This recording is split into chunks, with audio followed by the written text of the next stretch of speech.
ETF index mutual funds నేర్చుకుని stock మార్కెట్లో రాణించాలనుకుంటున్నారా? వెంటనే ఈ నెంబర్కి కాల్ చేయండి. రమగారు, పాత సినిమాల్ని ఆ సినిమా యొక్క ఇతివృత్తం మొత్తం మనం ఒక స్టోరీ రూపంలో మాట్లాడుకుంటున్నాం కదా. ఈరోజు ఏం సినిమా చెప్తారు? ఎన్టీ రామారావు గారిది రాజమకుటం చెప్దాం. ఓకే. రాజమకుటం అంటే రాజ కిరీటం, మకుటం అంటే కిరీటం కదా. దాని పక్కన బొమ్మ కూడా వేసి ఉంటుంది, రాజమకుటం అనేసి కిరీటం బొమ్మ వేస్తారనమాట. 60స్లో వచ్చింది ఇది. నాకంటే ఓ 10 ఏళ్ళ ముందే ఉందన్నమాట. అయితే బాగుంటుంది సినిమా. రాజమకుటంలో ఎవరు, రామారావు గారితో పాటుగా గుమ్మడి గారు వాళ్ళ బాబాయ్ క్యారెక్టర్, కన్నాంబ గారేమో రామారావు గారి తల్లి క్యారెక్టర్ చేశారు. ఆవిడ భలే యాక్టర్. ఆవిడలాంటి యాక్ట్రెస్లు అసలు ఎంత ప్యాథటిక్ సిచ్యువేషన్స్లోనే బాగా చేస్తారు. అలాగే వీరోచితమైన వ్యవహారాల్లో కూడా ఆవిడ యాక్షన్ చాలా బాగుంటుంది. మనిషి కూడా వాళ్ళు చక్కగా ఉండేవారు. కన్నాంబ చాలా మంచి నటి ఆవిడ. అయితే ఇంకా ఇంకోళ్ళు ఎవరున్నారు ఇందులో? రాజమకుటం రాజసులోచన హీరోయిన్, రామారావు గారికి జోడీగా. అయితే ఇవి కొంచెం పొట్టిగా గుండుగా ఉంటారు, చబ్బీగానే ఉంటారు. ఈ రాజమకుటం కూడా సూపర్ హిట్ సాంగ్స్. సడిసేకోగాలి పాట ఇందులోదే. మీరు పాటలు చెప్తుంటే నాకు గుర్తొస్తాయి. అదే తర్వాత ఏమో ఏడనున్నాడో ఎక్కడున్నాడో అదొకటి. తర్వాత ఊరేది పేరేది ఓ చందమామ, ఆ పాట కూడా ఇందులోదే. ఈ 3 పాటలు ఇవి కాకుండా ఇంకేవో చిన్న పన్న పాటలు ఉన్నాయి, అవి కూడా హిట్సే. ఇవి చాలా సూపర్ హిట్. సడిసేకోగాలి సూపర్ హిట్, అద్భుతం, అద్భుతమైన పాటలు.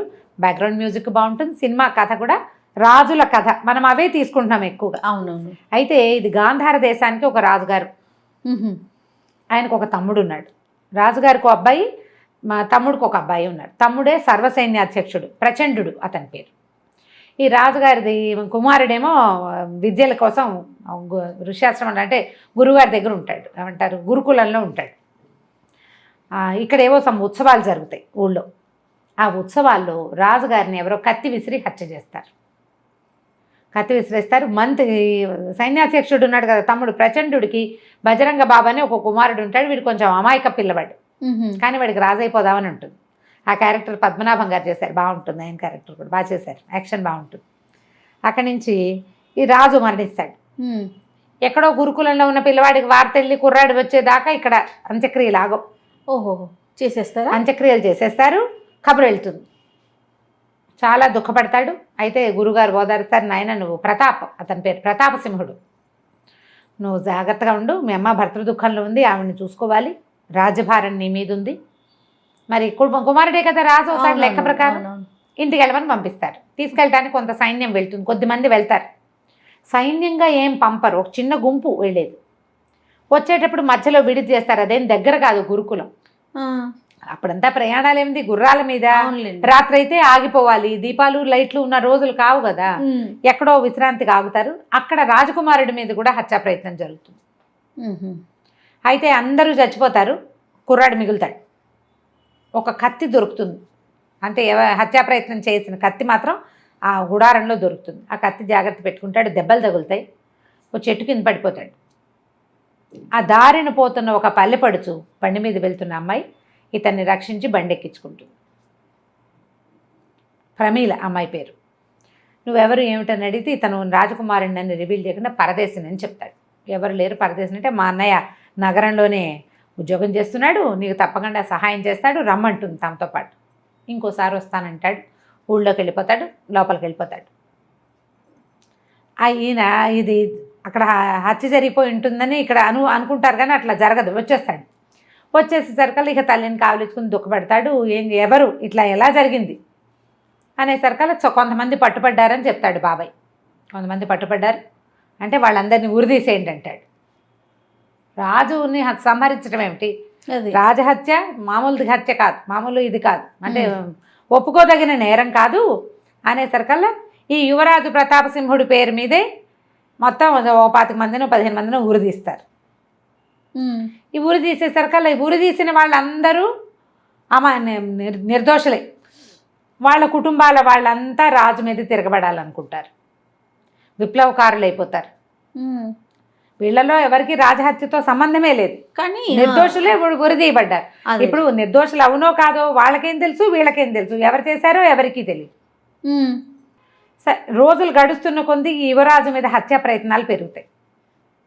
తోటలో హత్యా ప్రయత్నం జరుగుతుంది.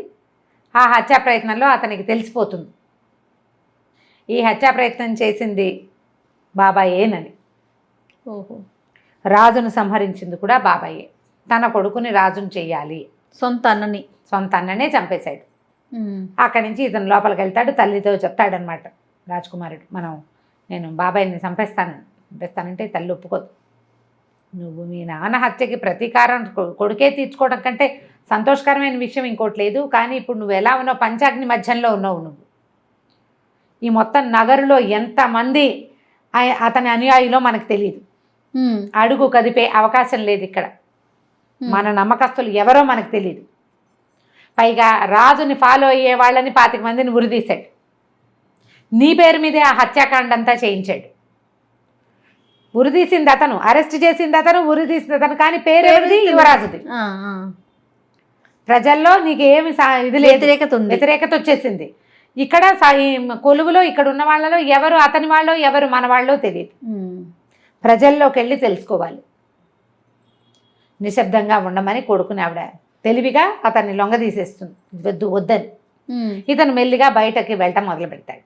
ఇంతలో ఏమవుతుంది, ఏ ప్రమీలైతే ఇతన్ని లోపల రాజ్యానికి చేర్చిందో ఆ ప్రమీల అన్నయ్య కూడా ఈ ఉరిదీసిన వాళ్ళల్లో ఒకడు, ఉరిదీయబడ్డ వాళ్ళల్లో. కొన్ని కుటుంబాల వాళ్ళంతా కలిసి వాళ్ళంతా విప్లవకారులు అయిపోతారు. ఒకరోజు వచ్చి మన రాజుగారి ఖజానా దోచుకోవడానికి వస్తారు. వాళ్ళకి కావాలి కదా ఆయుధాలు, వాటికి ఏదో డ్యాన్స్ డ్రామా వాళ్ళలాగా వచ్చి కారాగారం దగ్గర కొంతమందిని విడిపించుకెళ్ళిపోతారు. ఖజానాన్ని కొంత కొట్టేస్తారు. ఆ కొట్టేసే క్రమంలో ఆ అమ్మాయి పారిపోతుంది. ఆ ప్రమీల కూడా ఉంటుంది. ఆ అమ్మాయి వెనకాల పడతారు సైనికులు. అదే సమయానికి ఈయన వస్తాడు, ఈ రాజకుమారుడు కూడా అక్కడికి. నేను రామారావు గారి పేరు చెప్పట్లేదు, కథలోకి తీసుకెళ్తున్నా అంతే. అయితే ప్రతాప్ సింహుడు, యువరాజు ప్రతాప్ సింహుడు ఆ సమయానికి అక్కడికి వస్తాడు. అతనికి తెలుస్తుంది ఈ అమ్మాయి వెనకాల పడుతున్నారు వీళ్ళు అని. అతను కొంచెం మారువేషంలో ఉంటాడు. పాత సినిమా మారువేషాలు మనం గుర్తుపడతాం, వాళ్ళు ఎవరు గుర్తుపట్టలేనట్టుగా ఉంటాయి. ఆ ఉన్న సైనికుల్ని తప్పుదోవ పట్టిస్తాడు. లోపల ఒక అమ్మాయి ఉందంటే మా అమ్మాయి ఉంది, అది మా ఆవిడే, దాన్ని పిచ్చి అరిచి మీద పడి రక్కుతుందని చెప్తాడనమాట. ఆ అమ్మాయి హింట్ అర్థమవుతుంది, ఓహో మీద పడి రక్కితే వీళ్ళు మన వదిలేస్తారని పిచ్చిదానిలాగా నటిస్తుంది. సైనికులందరూ వెళ్ళిపోతారు. తర్వాత థ్యాంక్స్ చెప్తే ఇతను చెప్తాడు, ప్రమీల నేనే పరదేశాను, మీ అన్నయ్య ఎట్లా ఉన్నాడు, మీ ఇంటికి రమ్మన్నావు, ఇప్పుడు వస్తాను మీ ఇంటికి అంటాడు. ఇంకెక్కడ మా అన్నయ్యని ప్రతాప్ సింహుడు పొట్టను పెట్టుకున్నాడు, వాడిని చంపటమే ప్రతిజ్ఞ నాదంటుంది తన్నే ఇంతకీ. సరే ఇంకేం చేస్తాడు, మెల్లిగా ఆ అమ్మాయితోటి స్నేహం కలుపుతాడు. ఇతను వెళ్తూ వస్తూ ఉంటాడు. తల్లి ఏం చెప్తుందంటే ప్రజలు అసలు బయటికి కూడా వెళ్ళనివ్వరు అంతఃపురంలో నుంచి ఇతన్ని. తను బాబాయ్ ఏర్పాటు చేస్తాడు. ప్రమాదంగా ఉంది, బయట పరిస్థితులు బాగుండలేదు, ప్రమాదం నీ మీదే కాదు, ప్రాణాపాయం ఉంది, నీకు ప్రాణాపాయం ఉంది, నీ మీదేమో ఇవి జరుగుతున్నాయి హత్యా ప్రయత్నాలు, నువ్వు వెళ్ళొద్దు అంటాడు. తల్లి ఏం చెప్తుందంటే పూజా మందిరంలో నుంచి బయటికి వెళ్ళిపోయేందుకు ఒక రహస్య మార్గాన్ని చూపిస్తుంది. ఈవిడతో పాటు ఒక చెలికత్తి ఉంటుంది, అమ్మాయి ఆవిడ వెనకాలే ఉంటుంది. ఆ పిల్లకు కూడా అన్నీ తెలుసు, మాట్లాడకుండా ఉంటుంది. అసలు ఆ క్యారెక్టర్ మొత్తం 2 సార్లు డైలాగులు ఉంటాయి అంతే. మిగిలిన అంతసేపు ఆవిడ ఎక్కడుంటే అమ్మాయి ఎక్కడ ఉంటుంది అనమాట. పాతకాలపు రాచరికాల్లో ఇలా నడిచేదిట, మనం కథల్లో చూస్తాం. అది వాళ్ళు వెనకాలే ఉంటారు, కిక్కురు మనరు, వాళ్ళకి రహస్యం అంతా తెలుసు, వాళ్ళు నోరు మీద ఎక్కడ మాట్లాడరు. బాగా అవసరమైనప్పుడు ఒక్క డైలాగ్ ఉంటుంది అంతే. మనం చూస్తుంటాం అట్లా. సినిమాలో ఫ్రెండ్స్ కూడా కొన్ని క్యారెక్టర్లు అన్ని ఫ్రేముల్లోనూ ఉంటారు, వాళ్ళు ఏం మాట్లాడరు, డైలాగ్స్ ఉండవు. కానీ అన్ని ఫ్రేమ్స్లోనూ ఖచ్చితంగా అంటే వాళ్ళ కీలక పాత్ర ఉంటుంది, వాళ్ళు మాట్లాడకుండా ఉంటారు అంతే. సరే ఏమవుతుంది, చూపిస్తుంది మార్గం. ఆ మార్గం ద్వారా ఇతను తిరుగుతూ వస్తూ ఉంటాడు. సరే క్రమంగా ఏం చేస్తాడంటే ఇతను ఒక గజ దొంగ అవతారాన్ని ఎత్తుతాడు. నల్ల త్రాచు పేరుతోటి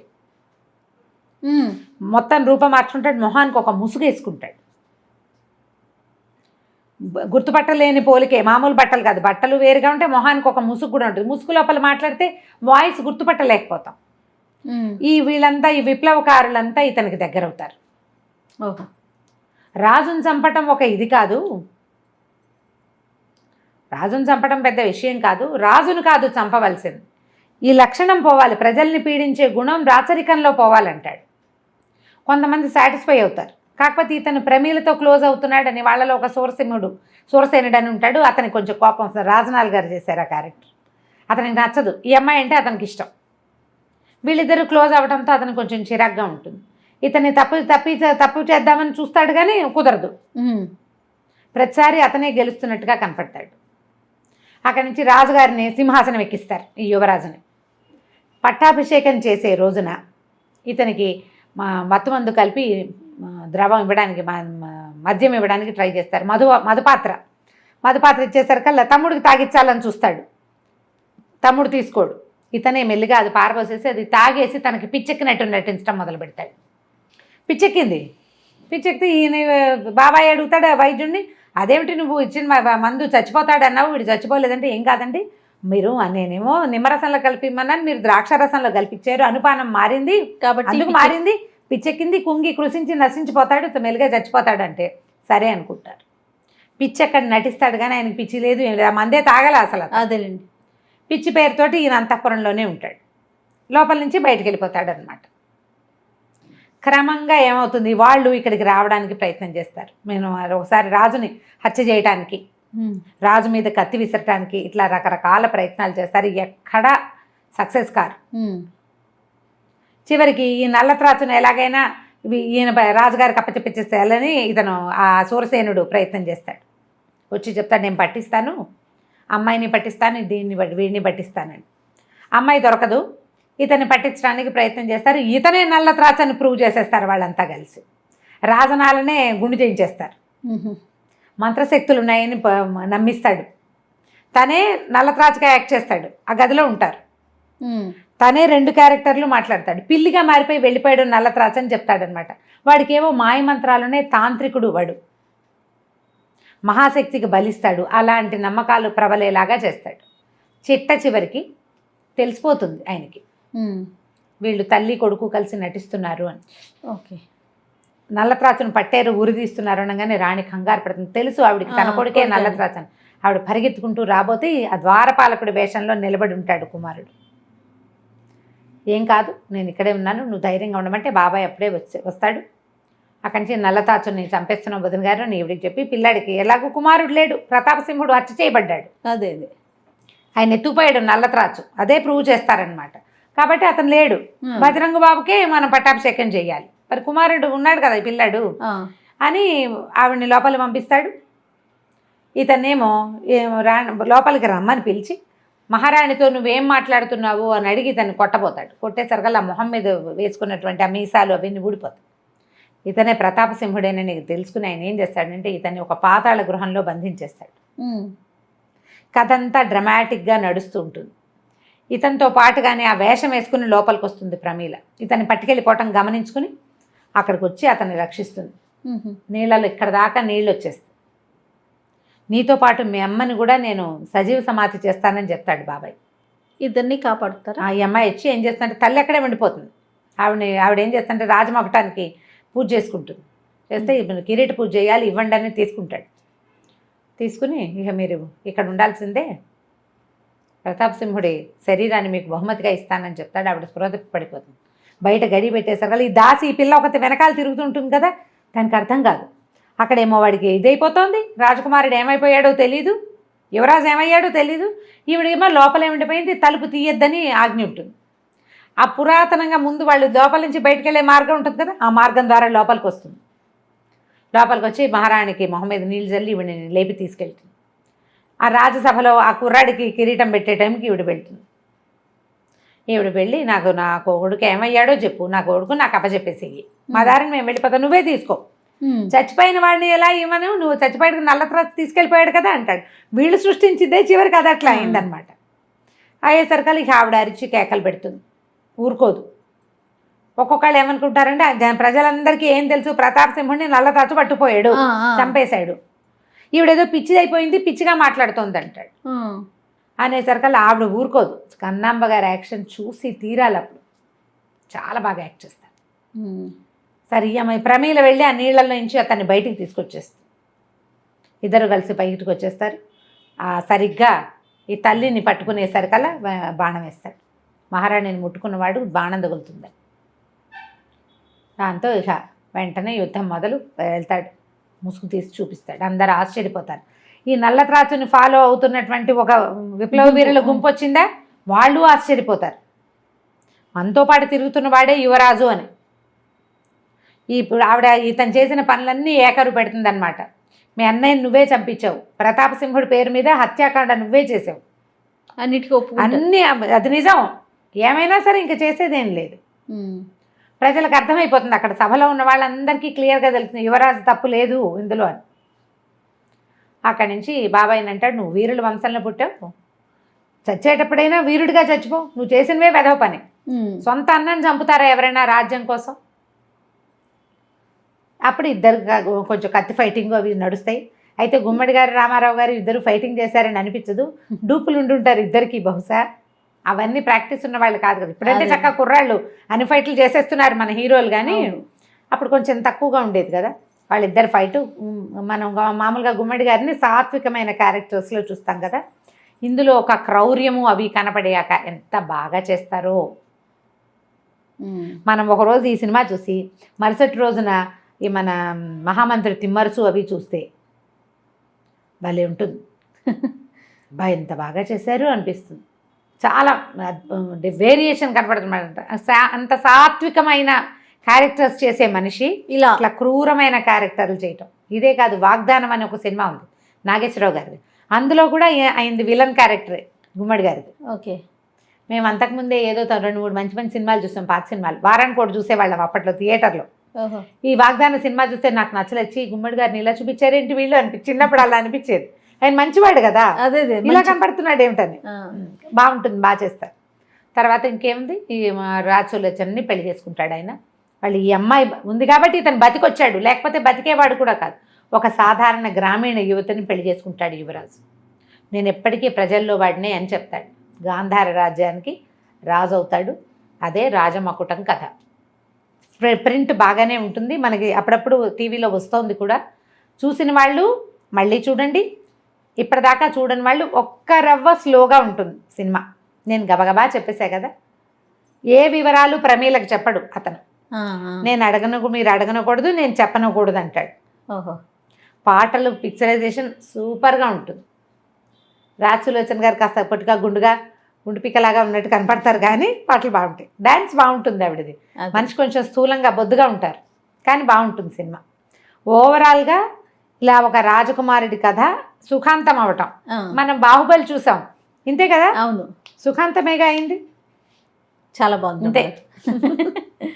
సూపర్.